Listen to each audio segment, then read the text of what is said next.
Vous devez bâtir un autel à l'Éternel pour renouveler votre alliance personnelle avec Dieu, afin que votre cœur soit l'élément de base sur lequel tout ce que vous ferez désormais soit approuvé, béni par Dieu. Notre autel à nous, nous les chrétiens, notre autel à nous, c'est notre cœur.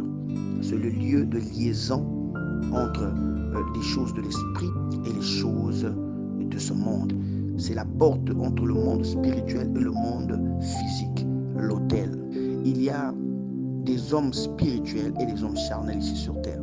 Tous les hommes spirituels ont des autels, bien-aimés de le Seigneur. Je dis bien tous les hommes spirituels. Mais quand je parle de l'homme spirituel, il y a de l'homme spirituel deux volets. L'homme spirituel en Jésus.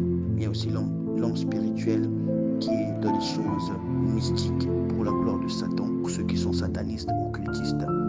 Pour l'homme charnel, l'autel est une folie, mais pour l'homme spirituel, c'est la porte entre le monde spirituel et le monde physique. Mais pour nous qui avons choisi le Seigneur des armées, l'Éternel des armées, nous devons savoir que bâtir l'autel de l'Éternel, c'est avoir une alliance personnelle que nous établissons avec Dieu. Pour avoir une connexion sincère avec Dieu, cet autel, c'est le lieu de prière. Cet autel, c'est le lieu de sacrifice.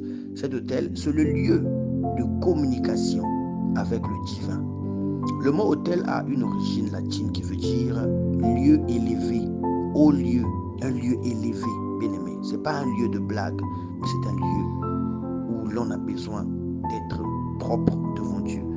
L'autel est un endroit où Dieu descend et l'homme monte. Alors faites attention, parce qu'on ne bâtit pas un autel pour bâtir. Cela peut vous apporter bénédiction, comme nous le voyons pour Abel, bien-aimé du Seigneur, qui avait fait son holocauste, ce sacrifice sur l'autel, mais cela peut aussi vous apporter malédiction, comme nous le voyons pour Caïn, était devenu une abomination.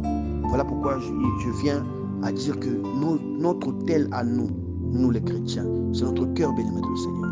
Lorsque nous voyons en Genèse où Abraham partait ériger des autels, bien-aimé du Seigneur, ce n'est que la disposition de son cœur. Le pasteur Théo a souvent coutume de dire que la Bible est remplie d'allégories. À chaque étape, à chaque bénédiction ou à chaque sacrifice, Dieu parle en fait du cœur, la disposition du cœur d'Abraham, qui à chaque fois arrivait dans un lieu, ériger un autel pour la gloire de Dieu. La Bible est remplie de métaphores d'Abraham, qui à chaque fois arrivait dans un lieu, ériger un autel pour la gloire de Dieu, et parfois donner à ce lieu un nom pour la gloire du Seigneur. C'était pareil pour Isaac, pareil pour Jacob. Ces hommes-là avaient disposé leur cœur à Dieu. Ce sont des allégories, des comparaisons voilées, des images que l'on montre pour nous faire comprendre que le premier autel qu'un homme né de nouveau doit bâtir à Dieu, c'est l'autel de son cœur, bien-aimé de le Seigneur. C'est notre cœur. Parce que sur le plan spirituel, bien-aimé, lorsque nous parlons du cœur de l'homme, nous faisons allusion à son esprit. Voilà pourquoi l'autel d'un chrétien, c'est son cœur.